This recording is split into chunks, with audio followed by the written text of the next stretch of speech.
Nile நதி தன்னுடைய ஸ்கூட்டரில் திலீப்பை அழைத்து கொண்டு அவனை அவனுடைய வீட்டில் விடுவதற்காக சென்று கொண்டிருக்கிறாள். உங்க பேர் என்ன என்று திலீப் கேட்கிறான். என்னோட பேரை தெரிஞ்சுக்கிட்டு நீங்க என்ன செய்ய போறீங்க என்றாள் நைல் நதி. இப்பதான் ஃப்ரெண்டுன்னு சொன்னீங்க, ஃப்ரெண்டுக்கு பேர் தெரியாம இருந்தா நல்லாவா இருக்கும் என்றான் திலீப். நைல் நதி என்றாள் நைல் நதி. இவ்ளோ அழகான பேரையா இவ்ளோ நாள் மறைச்சு வச்சிருந்தீங்க என்றான் திலீப். நன்றி என்றாள் நைல் நதி. திலீப்பின் வீடு வந்தது. அந்த பெரிய கேட்டுக்கு முன்னாடி அவனை இறக்கிவிட்டாள். நீங்க உள்ள போங்க திலீப், இன்னும் கொஞ்ச நேரத்துல கிஷோர் வந்துடுவான், அவன் வந்த பிறகு நானும் கூட கிளம்பிடுவேன் என்றாள் நைல் நதி. கிஷோருக்கு மட்டும்தான் உன் மேல அக்கறை இருக்கா என்ன? கிஷோர் வர வரைக்கும் நான் இங்கேயே இருக்கேன், 2 பேரும் கிளம்பின பிறகுதான் நான் உள்ள போவேன் என்றான் திலீப். நைல் நதி அவனை பார்த்து சிரிக்கிறாள். திலீப்பின் மொபைல் சினுங்கிக் கொண்டே இருக்கிறது. அழைப்பது சந்தியா. நைல் நதியை பார்க்கிறான் திலீப். எடுத்து பேசுங்க என்றாள் நைல் நதி. ஹலோ சந்தியா, வீட்டுக்கு போயிட்டியா என்றான் திலீப். வீட்டில் தான் இருக்கேன் திலீப், எனக்கு தூக்கமே வரல, இன்னைக்கு நடந்ததெல்லாம் ஏதோ மனசு கஷ்டமா இருக்கிற மாதிரி இருக்கு என்றாள் சந்தியா. நான் தான் அதெல்லாம் நினைக்காதுன்னு சொன்னல, நீ படுத்து தூங்கு, நாளைக்கு ஆஃபீஸ்ல பேசிக்கலாம் என்றான் திலீப். இல்ல திலீப், நான் தூங்குற வரைக்கும் நீ பேசிட்டே இரு என்றாள் சந்தியா. நைல் நதி தன்னுடைய மனதிற்குள், நதி நீ இங்க இருக்கிறது திலீப்புக்கு சிரமமா இருக்குன்னு நினைக்கிறேன், இந்த கிஷோர் பையன் எங்க போனா, வாங்கிட்டு வர்றதுக்கு இவ்வளோ நேரமா என்றாள் நைல் நதி. தன்னுடைய கைபேசியை எடுத்து கிஷோருக்கு அழைப்பு கொடுத்தாள். டேய் கிஷோர், எங்க இருக்கிற, வாங்கிட்டு வர்றதுக்கு இவ்ளோ நேரமா என்றாள் நைல் நதி. வர வழியில பெட்ரோல் காலி ஆயிடுச்சு, நான் வரதுக்கு கொஞ்சம் நேரம் ஆகும் என்றான் கிஷோர். அச்சச்சோ என்றாள் நைல் நதி. என்ன அச்சச்சோ, உன் மேல கோவத்துல இருக்கேன், உன்னாலதான் எல்லாம் என்றான் கிஷோர். கிளம்பும் போது பெட்ரோல் எல்லாம் சரியா இருக்கான்னு பாக்கறது இல்லையா என்றாள் நைல் நதி. உனக்கு பதில் தானே சொல்லணும், வந்து சொல்றேன் என்றான் கிஷோர். நைல் நதி நீ இன்னைக்கு காலி என்று தன்னிடமே பேசிக் கொண்டிருக்கிறாள். வீட்டுக்கு முன்பு இருவர் நின்று கொண்டிருப்பதை பார்த்து வாட்ச்மேன் வெளியே வருகிறார். நின்று கொண்டிருப்பது திலீப் என்று தெரிந்தவுடன் அவனுக்கு வணக்கம் சொல்கிறார். சந்தியா, ஒரு 10 நிமிஷத்துக்கு அப்புறம் நான் உனக்கு கால் பண்றேன் என்று காலை துண்டித்து விட்டான் திலீப். சார், இந்த நேரத்துல எதுக்கு வெளியே நின்றுட்டு இருக்கீங்க என்று கேட்டுக்கொண்டிருக்கும் போதே அவரது பார்வை நைல் நதியின் பக்கம் திரும்பியது. நைல் நதி, இங்க என்ன பண்ணிட்டு இருக்கிற என்று ஆச்சரியத்தில் கேட்கிறார் வாட்ச்மேன். அது ஒன்றும் இல்லைன்னா, திலீப்பை ட்ராப் பண்ணுறதுக்காக வந்தேன், இப்போ என் ஃப்ரெண்டுக்காக வெயிட் பண்ணிட்டு இருக்கேன், வந்த பிறகு கிளம்பிடுவேன் என்றாள் நைல் நதி. இருவரும் பேசிக்கொண்டே இருந்தனர். திலீப் நின்று கொண்டிருப்பதை அவர்கள் இருவரும் ஒரு பொருட்டாக கூட நினைக்கவில்லை. அவர்கள் இருவரும் பேசிக்கொண்டிருப்பதால் சந்தியாவிற்கு கால் செய்தான். முழு அழைப்பு சென்று நின்றுவிட்டது. சந்தியா எடுக்கவில்லை. அவள் உறங்கியிருப்பாள் என்று மீண்டும் அவன் அழைக்கவில்லை. ஆளில்லாத வாகனங்கள் செல்லாத நடு ரோட்டில் வாட்ச்மேன் மற்றும் நைல் நதி இருவரும் சென்று புகைப்படம் எடுப்பதும் வீடியோ எடுப்பதும் என்று நேரத்தை செலவழித்துக் கொண்டிருந்தார்கள். எல்லாவற்றையும் பார்த்து கொண்டிருந்தான் திலீப். தன்னுடைய கை சட்டையை விலக்கி கடிகாரத்தை பார்த்தான். சரியாக நேரம் 2:35 மணி. வீட்டுக்குள் இருந்து நாய் குலைக்கும் சத்தம் கேட்கிறது. உடனே வாட்ச்மேன் நாய்கள் கட்டி வைத்திருக்கும் இடத்திற்கு சென்றான். நைல் நதி, உனக்கு கொஞ்சமாவது அறிவிருக்கா என்றான் திலீப். ஏன், நான் என்ன செஞ்சேன் என்றாள் நைல் நதி. யார் கூட பேசணும், யார் கூட பழகணும்னு உனக்கு யாரும் சொல்லி கொடுக்கலையா என்றான் திலீப். நம்ம தகுதிக்கு இணையானவங்க கூட தான் பேசணும் என்று அழுத்தமாக பேசி முடித்தான் திலீப். உன்னோட தகுதி என்ன என்றாள் நைல் நதி. நீ சொல்ற மாதிரி பார்த்தா உங்க லெவலுக்கு ஏணி வச்சிருந்தா கூட நான் சமமாக மாட்டேன், அப்போ ஏன் கூட மட்டும் ஏன் பேசுறீங்க, ஏன் பழகுறீங்க என்று கேட்டாள் நைல் நதி. அவன் என்ன பேசுவது என்று தெரியாமல் விழித்துக் கொண்டிருந்தான். இதெல்லாம் உங்களுக்கு சொல்லி கொடுத்தது யாரு என்றாள் நைல் நதி. பூஜா அண்ணி தான் அடிக்கடி சொல்லுவாங்க என்று மெல்லிய குரலில் சொல்லி முடித்தான். தகுதி பார்த்து பழகக்கூடாது திலீப், குணம் பார்த்து தான் பழகணும். நிறம் பார்த்து பேசுறவங்கள தான் நிறைய பேரை பார்த்துருக்கேன், முதல் முறையா தகுதி பார்த்து பேசுறவங்கள நேருக்கு நேர் பார்க்கறேன். கிஷோர் வந்துட்டான், நான் கிளம்புறேன் என்றாள் நைல் நதி. இருவரும் விடை பெற்று கொண்டு கிளம்பினர். அவள் சென்ற பின்பு அவள் கடைசியாக சொல்லிவிட்ட சென்ற வார்த்தைகள் அவனை மிகவும் யோசிக்க வைத்தது. யோசித்து கொண்டே கேட்டை திறந்து உள்ளே செல்கிறான். நாய்களுக்கு உணவளித்துவிட்டு வெளியே வருகிறார் வாட்ச்மேன். தன்னை திலீப் பார்க்கிறார் என்று வாட்ச்மேன் அறிந்தது மெல்ல புன்னகைக்கிறார். முதல் முறையாக திலீப் வாட்ச்மேனை பார்த்து சிரித்துவிட்டு செல்கிறான். இது அவருக்கு மிகப்பெரிய ஆச்சரியத்தை கொடுத்தது. தன்னுடைய அறைக்குள் சென்று படுத்து கொண்டான். காலையில் இருந்து நைல் நதியை திட்டிவிட்டு சென்றதும் மாலை நேரம் தன்னுடைய அலுவலகத்தை மீட்டு கொண்டு வர அவள் பாடுபட்டு கொண்டிருப்பதை அறிந்தும் தன்னை வீட்டில் விட்டுவிட அவள் எடுத்த முயற்சிகளும் ஒவ்வொரு நிகழ்வாக அவனது சிந்தனையில் தோன்றிக் கொண்டே இருந்தது. திலீப் நாள் முழுவதும் நடந்ததை பற்றி யோசித்து கொண்டிருக்கும் பொழுது அன்னோன் நம்பரிலிருந்து அவனுக்கு ஒரு அழைப்பு வருகிறது. நேரம் இரவு 3 மணி. இந்த நேரத்துல நமக்கு யார் கால் பண்ணுவாங்க என்று யோசித்துக் கொண்டே காலை அட்டைன் செய்தான். ஹலோ, யார் பேசுறது என்றான் திலீப். எதிர்முறையிலிருந்து ஆணின் குரல் கேட்கிறது. என்ன திலீப், நீங்க செய்யறதெல்லாம் எதுவும் சரியில்லை என்று கேட்கிறது. யார் அந்த நபர் என்பதை விரைவில் அறிந்து கொள்வோம். மறுநாள் காலை. திலீப், நீ எங்க தான் இருக்கிற? ஃபோன் பண்ணா கூட எடுக்க மாட்ற. 11 மணி ஆகுது. ஆஃபீஸ்க்கு வராம எங்க சுத்திட்டு இருக்க? நான் காலையில இருந்து உனக்காக வெயிட் பண்ணிட்டு இருக்கேன் தெரியுமா என்று பேசி முடித்தாள் சந்தியா. சந்தியா, நானே உனக்கு கால் பண்ணணும்னு நினைச்சேன். 1 மாசம் மட்டும் நீ நம்ம பிரான்ச்சை ரன் பண்ண முடியுமா என்றான் திலீப். அதெல்லாம் எனக்கு பிரச்சனை இல்லை திலீப், நான் பாத்துக்கிறேன். நீ எங்க போற என்றாள் சந்தியா. நான் சொன்னா நீ கோவப்படுவ, அதான் எப்படி சொல்றதுன்னு தெரியாம இவ்வளோ நேரம் முழிச்சிட்டு இருந்தேன் என்று சொல்ல தயங்கினான் திலீப். நீ ஃபர்ஸ்ட் என்னன்னு சொல்லு திலீப், எங்க இருக்கிற என்று ஆவலுடன் கேட்டாள் சந்தியா. கோபப்படாம நான் சொல்றத முழுசா கேளு. நான் இப்போ அந்த ஓல்டு பிரான்ச்ல இருக்கேன் என்றான் திலீப். ஓல்டு பிரான்ச்ல இருக்கேன்னு சொல்லாத திலீப், அவ கூட இருக்கேன்னு சொல்லு என்று சொல்லிவிட்டு அழைப்பை துண்டித்து விட்டாள் சந்தியா. திலீப் வீடியோ காலில் சந்தியாவை அழைக்கிறான். உனக்கு இப்ப என்ன வேணும் திலீப்? நானா உன்னை தேடி வந்தேன்? நீ தானே என்னை தேடி வந்த. நீ செய்யறதெல்லாம் எனக்கு எதுவும் சரியாவே தெரியல திலீப். நேத்துல இருந்து உன் நடவடிக்கையே சரியில்லை. எப்ப பார்த்தாலும் அவ பின்னாடியே சுத்திட்டு இருக்க. பிடிக்கலனா இப்பவே சொல்லிடு திலீப் என்று ஆவேசமாக பேசினாள் சந்தியா. ஏய், லூசு மாதிரி பேசாதடி, நான் சொல்றத ஒரு நிமிஷம் கேளு என்றான் திலீப். சொல்லு, கேட்டுட்டு தான் இருக்கேன் என்று வேறொரு பக்கம் முகத்தை திருப்பிக் கொண்டு சொன்னாள் சந்தியா. அவன் அமைதியாகவே இருந்தான். சொல்லு திலீப், என்ன விஷயம் என்றாள் சந்தியா. என் கண்ணை பார்த்து கேளுன்னு சொல்றேன்ல என்றான் திலீப். அதெல்லாம் பார்க்க முடியாது திலீப் என்றாள் சந்தியா. உன்னை பார்க்கறதுக்காக தானே சந்தியா வீடியோ கால் பண்ணியிருக்கேன். முகத்தை வேறொரு பக்கம் திருப்பிட்டு பேசினா மனசு கஷ்டமா இருக்கு என்றான் திலீப். இப்படி ஏதாவது பேசி சமாளிக்காத திலீப். சரி, உன்னை பார்த்து தான் கேட்குறேன், எதுக்காக அவ இருக்கிற பிரான்ச்சுக்கு போன என்றாள் சந்தியா. உனக்கே தெரியும்ல, அந்த பிரான்ச் க்ளோஸ் பண்றத நினைச்சு அப்பா ரொம்ப ஃபீல் பண்ணிட்டு இருக்காரு. ஆமா, இப்போ நீ அங்க போனா எல்லாம் சரியாயிடும் நினைக்கிறியா திலீப் என்றாள் சந்தியா. சரியாகுமா ஆகாதான்னு எனக்கு தெரியாது சந்தியா, ஜஸ்ட் முயற்சி பண்ணி பார்க்கறேன் என்றான் திலீப். உங்க அண்ணனுங்களுக்கு இல்லாத அக்கறை உனக்கு எங்க இருந்து வந்தது? அவங்க பாத்துக்க போறாங்க. உனக்குன்னு தான் ஒரு பிரான்ச் இருக்குல்ல, அதை டெவலப் பண்றதை விட்டுட்டு நீ ஏன் அங்க போற, அதுவும் அவ இருக்கிற இடத்துல என்றாள் சந்தியா. அப்போ நான் இந்த பிரான்ச்ல வேலை செய்யறது உனக்கு பிரச்சனை இல்லை, அவ இங்க இருக்கிறது தானே உனக்கு பிரச்சனை என்றான் திலீப். நான் டைரக்டாவே சொல்றேன் திலீப், நீ எந்த பிரான்ச்ல எங்க வேணாலும் வேலை செய், ஆனா நீ வேலை செய்யற இடத்துல அவ இருக்கக்கூடாது என்றாள் சந்தியா. அந்த பிரான்ச்சுக்கு மேனேஜரா அப்பா அந்த பொண்ணை தான் போட்டிருக்காரு. நான் போய் நீ வெளியே போன்னு எப்படி சொல்ல முடியும்? நான் அப்படி பண்ணா அது அப்பா மனசை கஷ்டப்படுத்தும் என்றான் திலீப். சந்தியா, நான் சொல்றது கேளு. கரெக்டா இன்னும் 15 நாள் தான். எப்படியாவது அந்த பிரான்ச்சை டெவலப் பண்ணி அப்பா கையில ஒப்படைச்சிட்டு நம்ம 2 பேரும் கல்யாணம் பண்ணிக்கலாம். அதுக்கப்புறம் நான் இந்த பக்கம் திரும்பி கூட பார்க்க மாட்டேன். என் மேல உனக்கு நம்பிக்கையே இல்லையா என்றான் திலீப். உன் மேல எனக்கு நம்பிக்கை இருக்கு திலீப், ஆனா அந்த பொண்ணு மேலதான் எனக்கு நம்பிக்கையே இல்லை. பூஜா அண்ணி என்னையே அந்த பொண்ணுகிட்ட உஷாராயிருன்னு சொல்லியிருக்காங்க. அவ உன்னை ஏதாவது பண்ணிட்டானா என்றாள் சந்தியா. காமெடி பண்ணாத சந்தியா, அவளால என்ன செய்ய முடியும்? நான் அடிக்கடி இந்த மாதிரி உனக்கு வீடியோ கால் பேசுறேன் என்றான் திலீப். முன்ன மாதிரி நீ என் கூட டைம் ஸ்பெண்ட் பண்றதே கிடையாது. ஆஃபீஸ் வந்தாவது உன்னை பார்த்துட்டு இருந்திருப்பேன், இப்போ அதுவும் இல்லை என்றாள் சந்தியா. உன்னை டெய்லியும் வந்து கண்டிப்பா மீட் பண்ணுவேன், ப்ராமிஸ் என்றான் திலீப். டெய்லியும் ஈவினிங் வந்து நீ தான் என்னை வீட்டில் ட்ராப் பண்ணணும் என்றாள் சந்தியா. ஓகே சந்தியா, நீ இதுக்கு அக்செப்ட் பண்ணதே போதும். எனக்கு கொஞ்சம் வேலை இருக்கு, நான் அப்புறமா உனக்கு கால் பண்றேன் என்றான் திலீப். ஓகே திலீப், பாய். இன்னைக்கு ஈவினிங் உனக்காக வெயிட் பண்ணிட்டு இருப்பேன். மிஸ் யூ என்று காலை துண்டித்தாள் சந்தியா. அவன் பேசி முடித்த பிறகு உள்ளே வருகிறாள் நயல்நதி. வேலைக்கு வர டைம் ஆயுது என்று அங்கு வேலை செய்பவர்கள் அனைவருக்கும் முன் அதட்டி கேட்டான் திலீப்.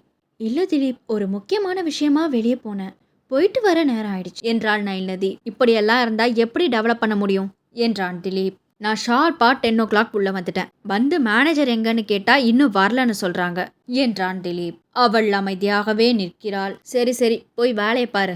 அங்கு வேலை செய்யும் அனைவரும் இதை பார்த்து கொண்டிருக்கின்றனர். கம்பெனியின் ஓனர் திலீப் வந்திருப்பதால் அனைவரும் பரபரப்பாக வேலை செய்தனர். தன்னுடைய அறைக்கு சென்றவள் தனியே புலம்புகிறாள். முக்கியமான விஷயம்னு சொன்னேனே, என்ன விஷயம்னு ஒரு வார்த்தை கேட்டாரா? எல்லாருக்கும் முன்னாடி வச்சு என்னை அசிங்கப்படுத்திட்டாரு. வந்ததுக்கான காரணத்தை கூட சொல்லல. இவ்வளவு நாள் இந்த பிரான்ச் மேல இல்லாத அக்கறை இன்னைக்கு மட்டும் எங்கிருந்து வந்தது? நயல்நதி அவனை திட்டிக் கொண்டிருக்கும் பொழுது உள்ளே வருகிறான் திலீப். பேய் அரைந்ததற் போல அசையாமல் நின்று கொண்டிருக்கிறாள் நயல்நதி. கதவை பூட்டிட்டு திட்டணும்னு தெரியாதா? என்ன நீ இந்த கம்பெனி ஓனரையே திட்டிட்டு இருக்க என்றான் திலீப். முகத்தை வேறொரு பக்கம் திருப்பி வைத்து கொண்டாள் நதி. திட்டணும்னு தோணுச்சுன்னா தனியா வச்சு திட்ட வேண்டியதானே? எல்லாருக்கும் முன்னாடியும் திட்டி அசிங்கப்படுத்திருக்கீங்க. நாளைக்கு அவன் எவனாவது என்ன மதிப்பானா என்றாள் நைல் நதி. இதெல்லாம் பிசினஸ் டெக்னிக் நைல் நதி, நீங்க இன்னும் கத்துக்கணும்னு நினைக்கிறேன் என்றான் திலீப். என்ன டெக்னிக் இது என்றாள் நைல் நதி. இப்படி மேனேஜரை 4 பேருக்கு முன்னாடி திட்டினா பயந்து எல்லாரும் ஒழுங்கா ஒர்க் பண்ணுவாங்க என்றான் திலீப். இந்த டெக்னிக் முட்டாள்தனமா இருக்கு. நீங்க தான் முட்டாள்னு பார்த்தா உங்க டெக்னிக் எல்லாமே முட்டாளா தான் இருக்கு என்றாள் நைல் நதி. ஏய், என்ன நீ என்ன முட்டாள்னு சொல்ற என்றான் திலீப். பின்ன என்ன திலீப், திட்டி தான் வேலை வாங்கணும்னு அவசியம் கிடையாது. இதுக்கு முன்னாடி வரைக்கும் நான் தட்டி கொடுத்து தான் வேலை வாங்கினேன். அவங்க எல்லாம் கரெக்டா தான் பண்ணாங்க. சரி, என்னோட டெக்னிக் முட்டாள்தனமாக இருக்குதுன்னு சொல்றல, தினமும் செய்யற வேலையை விட இன்னைக்கு வேலை கொஞ்சம் அதிகமா செய்வாங்க பாரு என்றான் திலீப். அதையும் பார்க்க தானே போறேன். ஆனா எப்பவும் இல்லாத மாதிரி இன்னைக்கு ஏதாவது சொதப்புனாங்க, என்னோட பிரான்ச்சுக்கு வந்து திட்டுற வேலை வச்சுக்காதீங்க என்றாள் நைல் நதி. சரி சரி பார்க்கலாம் என்றான் திலீப். சரி, சந்தியா இன்னும் கால் பண்ணலையா என்று கேட்டாள் நைல் நதி. நீ என்ன நினைச்சிட்டு இருக்க என் சந்தியாவ? அவ எவ்வளவு ஸ்வீட் தெரியுமா? நான் இந்த பிரான்ச்ல 15 நாள் ஒர்க் பண்ண போறேன்னு சொல்லிட்டேன். என் ஸ்வீட் சரின்னு சொல்லிட்டா என்றான் திலீப். அதான் காலையிலேயே இவ்வளோ வெயில் அடிக்குதா என்றாள் நைல் நதி. நல்லா பேச கத்துக்கிட்ட நைல் நதி என்றான் திலீப். சரி சரி, நீங்க வந்த விஷயத்த சொல்லிட்டு கிளம்புங்க என்றாள் நைல் நதி. கிளம்பணுமா? அதான் முன்னாடியே சொன்னனே 15 நாள் இந்த ஆஃபீஸ்ல தான் ஒர்க் பண்ண போறேன்னு என்றான் திலீப். ஏன் இந்த திடீர் முடிவு என்றாள் நைல் நதி. நீ ரொம்ப கஷ்டப்பட்டுட்டு இருக்க, அதான் ஹெல்ப் பண்ணணும்னு என்றான் திலீப். அதான் கஜேந்திரன் சார் இருக்காங்களே என்றாள் நைல் நதி. அப்பாவுக்கு வயசாயிடுச்சு, தினமும் வந்து போக கஷ்டமா இருக்கும். காலையில தான் போய் அப்பா கிட்ட நைல் நதிக்கு நான் ஹெல்ப் பண்றேன்னு சொல்லிட்டு வந்தேன். இனிமே அப்பாவும் ஆஃபீஸ் வர மாட்டாங்க என்றான் திலீப். அச்சச்சோ, என்ன சொல்றீங்க என்றாள் நைல் நதி. ஏன், நான் இருந்தா நீ வேலை செய்ய மாட்டியா என்றான் திலீப். அப்படி இல்ல, கஜேந்திரன் சார் இருந்தாங்கன்னா என் அப்பா கூட இருக்கிற மாதிரி இருக்கும் என்றாள் நைல் நதி. இந்த சென்டிமெண்ட் எல்லாம் வேணாம் நைல் நதி.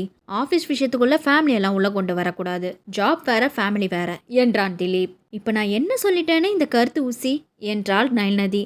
எங்க வெளியே போறதா இருந்தாலும் என்கிட்ட சொல்லிட்டு தான் போகணும் என்றான் திலீப். நீங்க இந்த கம்பெனிக்கு தான் ஓனர், எனக்கு இல்ல என்றாள் நைல் நதி. நைல் நதி, இந்த 15 நாள் நான் சொல்றத தான் நீ கேட்கணும். இல்லனா அப்பாவுக்கு கால் பண்ணி சொல்லிடுவேன். அப்பா தான் சொல்லி அனுப்புனாரு என்றான் திலீப். இதெல்லாம் கொஞ்சம் ஓவரா இருக்கிற மாதிரி இருக்கு என்றாள் நைல் நதி. இங்க பாருங்க நைல் நதி, நம்ம 2 பேரும் நமக்காக ஒர்க் பண்ண போறது கிடையாது. இந்த கம்பெனியை டெவலப் பண்ணணும். போய் சூப்பர்வைசர் பண்ணிட்டு வாங்க. ஈவினிங் எல்லாருடைய ஒர்க்கையும் நானே வந்து ஒவ்வொருவரா செக் பண்ணுவேன்னு சொல்லிடு என்றான் திலீப். அவள் அனைவரின் முன்பும் வந்து நின்று குட் மார்னிங் டு ஆல். இந்த கம்பெனியை டெவலப் ஆக்குறதுக்கு திலீப் சார் நம்ம ஆஃபீஸில் தான் இருக்க போகிறாங்க. உங்கள் ஒர்க் எல்லாம் ஈவினிங் செக் பண்ண போகிறதா சொல்லியிருக்காங்க. பெஸ்ட்டாக பண்ணி காட்டுங்க இன்ஃபர்மேஷனை சொல்லிட்டு அவளுடைய வேலையை செய்ய ஆரம்பித்து விட்டாள். மதிய நேரம் கிஷோர் வருகிறான். ஹாய் திலீப், காலையில ஃபோன் பண்ணி நடந்திருந்த எல்லாத்தையும் சொல்லிட்டா. நீங்க இங்க தான் ஒர்க் பண்ண போறீங்களாமே என்றான் கிஷோர். இவளே ஒரு பச்சை குழந்தை, ஒரு ஆபீஸை எப்படி ரன் பண்ணுவா என்று பயந்துட்டே இருந்தேன். நீங்க வந்த பிறகுதான் எனக்கு கொஞ்சம் நிம்மதியா இருக்கு. எங்க இருக்கா அந்த ராட்சசி என்று மடமடவென பேசி முடித்தான் கிஷோர். எல்லாத்தையும் சொல்லிட்டாங்களா? அப்டேட் ரொம்ப ஃபாஸ்டா இருக்கு. முக்கியமான வேலையில இருக்கா. இன்னும் 5 நிமிஷத்துல வருவா என்றான் திலீப். ஓகே திலீப், எனக்கு நேரம் ஆயிடுச்சு. இந்த ஐஸ்கிரீமை அவகிட்ட கொடுத்துருங்க. என்ன அப்படி பாக்குறீங்க? ஐஸ்கிரீம் சாப்பிடாம மதியம் சாப்பாடு சாப்பிடவே மாட்டா. டெய்லியும் வந்து கொடுத்துட்டு போயிட்டு இருக்கேன். உங்களுக்கும் சேர்த்து கொண்டு வந்திருக்கேன் என்றான் கிஷோர். கிஷோர், உங்ககிட்ட நான் கொஞ்சம் பேசணும். முக்கியமான ஏதாவது வேலை இருக்கா என்றான் திலீப். அப்படியா, சரி சொல்லுங்க திலீப், என்ன விஷயம் என்றான் கிஷோர். வாங்க உள்ள உட்காந்து பேசலாம். கிஷோரிடம் தனியாக பேச வேண்டும் என்று சொல்லி திலீப் அவனை அறைக்குள் அழைத்து செல்கிறான். சென்ற பிறகு சொல்லுங்க திலீப், என்ன விஷயம் என்று கேட்கிறான் கிஷோர். நைல் நதியோட கல்யாணத்தை பத்தி தான் கிஷோர். இன்னைக்கு காலையில் அப்பா என்னை கூப்பிட்டாங்க. என்னன்னு கேட்டதுக்கு என்னோட கல்யாணத்துக்கு முன்னாடி நைல் நதியோட கல்யாணத்தை முடிக்கணும்னு அப்பா சொன்னாங்க என்றான் திலீப். நதி மேலே அதிக அக்கறையும் அன்பும் உங்களுக்கும் அப்பாவுக்கும் தான் அதிகம். நீங்கள் ஏதாவது ஐடியா வச்சுருக்கீங்களா? என்ன பண்ண போறீங்க என்றான் திலீப். வீட்டில் அம்மாவும் அப்பாவும் இதை பற்றி தான் என்கிட்ட கேட்டுகிட்டே இருக்காங்க. வெளியே நானும் பார்த்துட்டு தான் இருக்கேன். வரவங்க எல்லாம் அவள் மனசை காயப்படுத்துகிற மாதிரி ஏதாவது பண்ணிடுறாங்க. அப்படி இல்லைன்னா பிடிக்கலன்னு சொல்லிட்டு போயிடுறாங்க. அதுக்கப்புறம் ரொம்ப கஷ்டப்படுறா. அவளை நினைச்சாலே நைட்டு கூட எனக்கு தூக்கம் வர மாட்டேங்குது என்று தன்னுடைய மன வருத்தத்தை இறக்கி வைத்தான் கிஷோர். கிஷோர், நீங்க எதுக்கும் கவலைப்படாதீங்க. நீங்க மட்டும் இல்ல, உங்க கூட நானும் இருக்கேன். அவளுக்கு ஒரு நல்ல லைஃப் பார்ட்னரை நம்ம தான் தேடி கொடுக்கணும். என்ன ஹெல்ப் பண்ண முடியுமோ நான் அதை பண்றேன் என்று சொல்லி திடப்படுத்தினான் திலீப். நான் மட்டும் தனியா அவளுக்கு எப்படி ஒரு நல்ல லைஃபை அமைச்சு கொடுக்கறதுன்ற குழப்பத்துல இருந்தேன். இப்பதான் கொஞ்சம் நிம்மதியா இருக்கு என்றான் கிஷோர். இன்னொரு முக்கியமான விஷயம் சொல்லணும் என்றான் திலீப். சொல்ல வந்ததை தயங்கி தயங்கி சொல்லி முடித்தான் திலீப். அவன் சொல்லி முடித்ததும் கிஷோரின் முகம் வேறுபட்டது. கிஷோர் திலீப்பிடம் விடை பெற்றுக்கொண்டு வெளியே சென்றான். வேலையெல்லாம் முடித்துவிட்டு சாப்பிடும் நேரம் வந்தது. வாசலை எட்டி பார்த்து கொண்டிருக்கிறாள் நைல்நதி. என்ன நதி, யாரையாவது எதிர்பார்த்துட்டு இருக்கியா என்றான் திலீப். எப்பவும் கிஷோர் வந்து ஐஸ்கிரீம் கொடுத்துட்டு போவான், இன்னைக்கு என்ன ஆச்சுன்னு தெரியல, ஃபோன் பண்ணா கூட எடுக்க மாட்டான் என்றாள் நைல்நதி. கிஷோர் வந்தாங்க, ஐஸ்கிரீம் கொண்டு வந்தாங்க, நான் தான் திருப்பி கொண்டு போக சொல்லிட்டேன் என்றான் திலீப். ஏன் ஏன் என்றாள் நைல்நதி. பாரு எப்படி கோபம் வருதுன்னு என்றான் திலீப். எனக்கு கொண்டு வந்த ஐஸ்கிரீமை நீங்க எப்படி திரும்பி கொண்டு போக சொல்லலாம் என்றாள் நைல்நதி. நைல்நதி, டென்ஷன் ஆகாத, ஆபீஸ்ல இருக்கிற ஃப்ரிட்ஜில் தான் வச்சிருக்கேன், போய் எடுத்துக்கோ என்றான் திலீப். பேச தெரியாத புள்ள பூச்சின்னு பார்த்தா நீங்க தான் அதிகமா பேசுறீங்க, அதிகமா குசும்புத்தனம் இருக்கு, நீங்க என்னைய சொல்றீங்களா என்று சொல்லிக்கொண்டே அங்கிருந்து நகர்ந்தாள். இருவரும் சாப்பிட உட்கார்ந்தனர். என் மேல கிஷோருக்கு எவ்வளவு பாசம், எனக்கு 2 பாக்ஸ் கொண்டு வந்திருக்கான் என்றாள் நைல்நதி. ஹலோ மேடம், கிஷோர் என்கிட்ட சொல்லிட்டு தான் கொடுத்துட்டு போனாங்க, நான் வந்திருக்கேன்னு நீ காலையில அப்டேட் கொடுத்தீங்களாமே, அதனால தான் எனக்கும் சேர்த்து கொண்டு வந்திருக்கான் என்றான் திலீப். அப்படியா சொன்னா என்றாள் நைல்நதி. என் மேல நம்பிக்கை இல்லைன்னா உன் ஃப்ரெண்டுகிட்டே கேளு, பேசிட்டே இருக்காம சீக்கிரம் சாப்பிட்டு முடிச்சுட்டு வேலையை பார்க்க ஆரம்பி என்றான் திலீப். கொடுக்கலனா கிஷோர் ஈவினிங் பேசியே சாகடிச்சிடுவான் என்று சொல்லி ஐஸ்கிரீம் பாக்ஸில் ஒன்றை எடுத்து அவனுக்கு கொடுத்தாள் நதி. என்ன இன்னும் சந்தியா கால் பண்ணாம இருக்காங்க என்று அவள் சொல்லிக் கொண்டிருக்கும் பொழுதே சந்தியாவிடமிருந்து திலீப்பிற்கு அழைப்பு வருகிறது. நீ வாய திறந்த நேரம் ஸ்வீட் எனக்கு கால் பண்ணிடுச்சு என்று போனை எடுத்துக்கொண்டு தூரம் சென்றான் திலீப். அவள் எப்பொழுதும் போல் தனியே உட்கார்ந்து சாப்பிட்டு முடித்துவிட்டு வேலையை பார்க்க சென்று விட்டாள். மாலை 5 மணி. ஆபீஸ் முழுக்க நைல்நதியை தேடிக்கொண்டிருக்கின்றான். அவள் எங்கு சென்றாள் என்று தெரியவில்லை. ஆபீஸில் இருந்து வேலை முடித்துவிட்டு ஒருவராக புறப்பட்டு சென்று கொண்டிருக்கின்றனர். அவள் உள்ளே நுழையும் பொழுது 3 மட்டுமே இருந்தனர். நைல்நதி, இந்த நேரத்துல நீ எங்க போயிட்டு வர, எவ்வளவு வேலை இருக்கு என்றான் திலீப். பக்கத்துல இருக்கிற ஷாப்புக்கு தான் போனேன் திலீப் என்றாள் நைல்நதி. எங்க போனாலும் சொல்லிட்டு போகணும்னு சொன்னல என்றான் திலீப். பர்சனல் இஷ்யூ விஷயமா பக்கத்துல இருக்கிற ஷாப்புக்கு கூட போகக்கூடாதா திலீப், இதெல்லாம் ஓவரா இருக்கு, எல்லாரும் போயிட்டாங்க, அவங்க பண்ண ஒர்க் எல்லாம் சரியா இருக்கான்னு பார்க்காம நீங்க எதுக்கு என்கிட்ட கத்திட்டு இருக்கீங்க என்றாள் நைல்நதி. இன்னொரு தடவை என்கிட்ட சொல்லாம வெளியே போகாத, இதான் கடைசி டைமா இருக்கணும், அப்புறம் நான் டென்ஷன் ஆயிடுவேன் நைல்நதி என்றான் திலீப். 3 நைல்நதியிடம் வந்து, மேம் எங்களுக்கு நேரம் ஆயிடுச்சு, போகலாமா என்று கேட்டனர். சார்கிட்ட கேட்டீங்களா என்றாள் நைல்நதி. எங்களுக்கு பயமா இருக்கு, அவர் எப்பவும் முகத்தை கோபமாவே வச்சிட்டு இருக்காரு, கொஞ்சம் கூட சிரிச்சு பேச மாட்டாரு, அவர்கிட்ட கேட்டா கண்டிப்பா விட மாட்டாரு என்றார்கள். சிடுமூஞ்சி என்று மனதிற்குள் திட்டிக் கொண்டிருக்கிறாள் நைல்நதி. போகட்டுமா என்று வந்தவர்கள் மறுபடியும் கேட்கின்றனர். சரி நீங்க போங்க என்று அவர்களை அனுப்பிவிட்டு அவன் இருக்கும் இடத்திற்கு வருகிறாள். என்ன ஒர்க் பண்ணி வச்சிருக்காங்க எல்லாரும், எதுவுமே சரியில்லை என்று கத்திக் கொண்டிருக்கிறான் திலீப். சொன்னல திலீப், அவங்களால எவ்வளோ ஒர்க் பண்ண முடியுமோ அதை மட்டும்தான் கொடுக்கணும், நீங்க 2 நாள் செய்ய வேண்டிய வேலையை ஒரே நாள்ல செய்ய சொல்லி கொடுத்தா அவங்க இப்படிதான் பண்ணுவாங்க என்றாள் நைல்நதி. என்ன நீ லேபர்ஸ்க்கு சப்போர்ட் பண்ணிட்டு இருக்க என்றான் திலீப். திலீப், அவங்க எல்லாருமே ஃப்ரெஷர்ஸ், திடீர்னு அவ்வளோ ஒர்க் கொடுத்தா அவங்க பயப்பட மாட்டாங்களா, நீ பாட்டுக்கு காலையில வந்து இவ்வளோ ஒர்க் கொடுத்துட்ட, இப்ப பாரு பாதி ஒர்க் கூட ஒழுங்கா இல்லை, எல்லாம் உங்களால தான், 100% கொடுக்குறேன்னு சொல்லிட்டு இப்போ 50% கூட வழி இல்லாம இருக்கு, நான் பண்ணியிருந்தா கூட 60% முடிச்சிருப்பேன் என்றாள் நைல்நதி.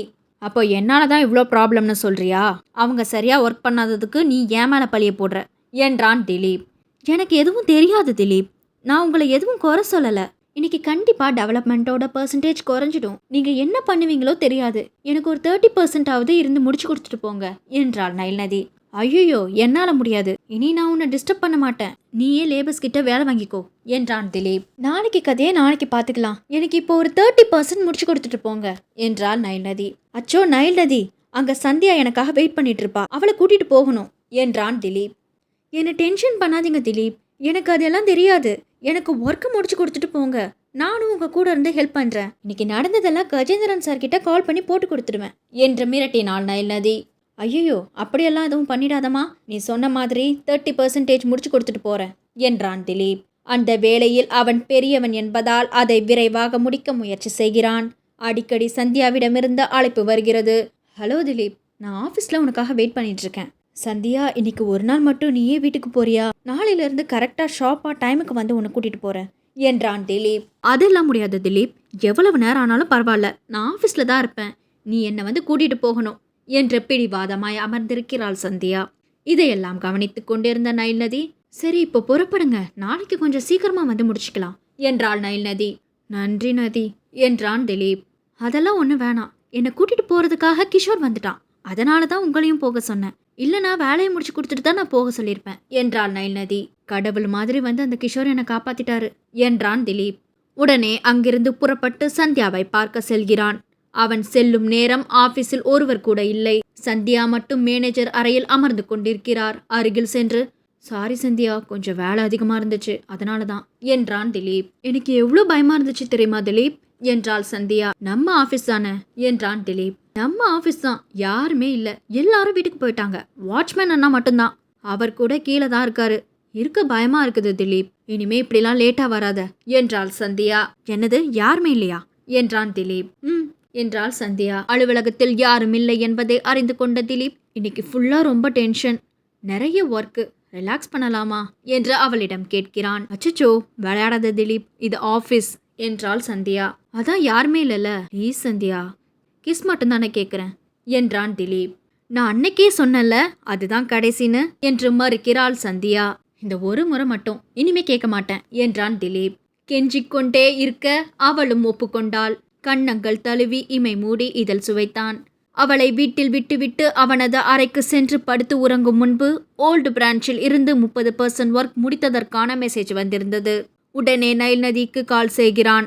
அவன் கால் செய்யும் பொழுது நேரம் சரியாக 11 மணி இருக்கும். இந்த நேரத்துல இவர் எதுக்கு கால் பண்றாரு என்று யோசித்து கொண்டே அட்டன் செய்கிறாள் நைல்நதி. நைல், நீ இன்னும் தூங்கலையா என்றான் திலீப். இல்ல திலீப், மனசு சரியில்லை, அதான் ஒர்க் பண்ணிட்டு இருக்கேன் என்றாள் நைல்நதி. என்னை மன்னிச்சிடு நைல்நதி, என்னால தான் உனக்கு இன்னைக்கு இவ்வளோ சிரமம். நாளையிலேருந்து நீயே ஆஃபீஸை பார்த்துக்கோ. நான் ஜஸ்ட் உனக்கு ஐடியா மட்டும் சொல்கிறேன். நீங்கள் தூங்காமல் வேலை செஞ்சிட்டு இருக்கிறது எனக்கு கஷ்டமாக இருக்குது. ப்ளீஸ் தூங்குங்க, நாளைக்கு பார்த்துக்கலாம் என்றான் திலீப். நீங்கள் இதை நினச்சி கவலைப்பட வேணாம் திலீப், நீங்கள் சொன்ன மாதிரியே நாளைக்கு பார்த்துக்கலாம். அவன் வருத்தப்படுவதை அறிந்து கொண்டு நைல்நதி பேச்சை மாற்றுகிறாள். சரி, உங்கள் ஸ்வீட் என்ன சொன்னாங்க என்றாள் நைல்நதி. அதை ஏன் கேட்குற நைல், எனக்கு வெக்கமாக வருது என்றான் திலீப். என்ன சொன்னாங்கன்னு தானே கேட்டேன். அது சரி, உங்க பர்சனல் விஷயம்லாம் நமக்கு எதுக்கு, ஃப்ரெண்ட்ஸ் ஆச்சே, அதனால கேட்டேன் என்றாள் நைல்நதி. சரி, நான் வச்சிடுறேன் என்றாள் நைல்நதி.